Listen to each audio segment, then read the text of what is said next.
Hello namaste welcome to Telugu one this is Diveshri. Nandamuri అభిమానుల ఎదురుచూపులు ఫలించబోతున్నాయి. నటసింహం నందమూరి బాలకృష్ణ తనయుడు మోక్షజ్ఞ త్వరలోనే సినీ రంగ ప్రవేశం చేయబోతున్నాడు. మోక్షజ్ఞ లేటెస్ట్ ఫోటో ఒకటి ప్రస్తుతం సోషల్ మీడియాని షేక్ చేస్తుంది. ఈ పిక్ లో మోక్షజ్ఞ లుక్ చూసి అందరూ ఫిదా అవుతున్నారు. నందమూరి ఫ్యామిలీ నుంచి మరో స్టార్ రాబోతున్నాడంటూ అభిమానులు సంబరపడుతున్నారు. అదే సమయంలో మోక్షజ్ఞ డెబ్యూ మూవీ బాధ్యతను బాలకృష్ణ ఏ దర్శకుడికి అప్పగిస్తాడనే ఆసక్తి అందరిలో నెలకొంది. అయితే బాలకృష్ణ ఓ సంచలన దర్శకుడికి ఈ బాధ్యతను అప్పగించినట్లు తెలుస్తోంది.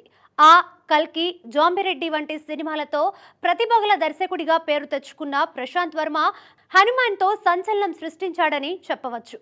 ఈ సినిమా వరల్డ్ వైడ్ గా 300 కోట్లకు పైగా గ్రాస్ రాబట్టి ప్రశాంత్ పేరు మారుమోగేలా చేసింది. అందుకే మోక్షజ్ఞ డెబ్యూ మూవీ డైరెక్ట్ చేసే బాధ్యతను ప్రశాంత్ వర్మకి బాలకృష్ణ అప్పగించారని సమాచారం.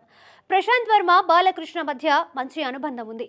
బాలయ్య హోస్ట్ చేసిన అన్స్టాపబుల్ షో ప్రోమోలను ప్రశాంత్ అద్భుతంగా రూపొందించి ఆకట్టుకున్నాడు.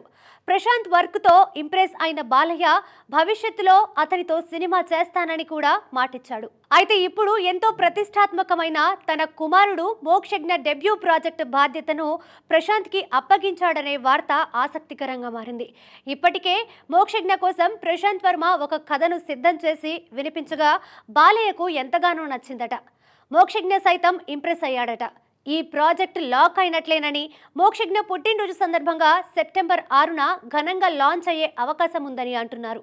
కాగా ప్రశాంత్ వర్మ తన పేరుతో సినిమాటిక్ యూనివర్స్ ని అనౌన్స్ చేసిన సంగతి తెలిసిందే.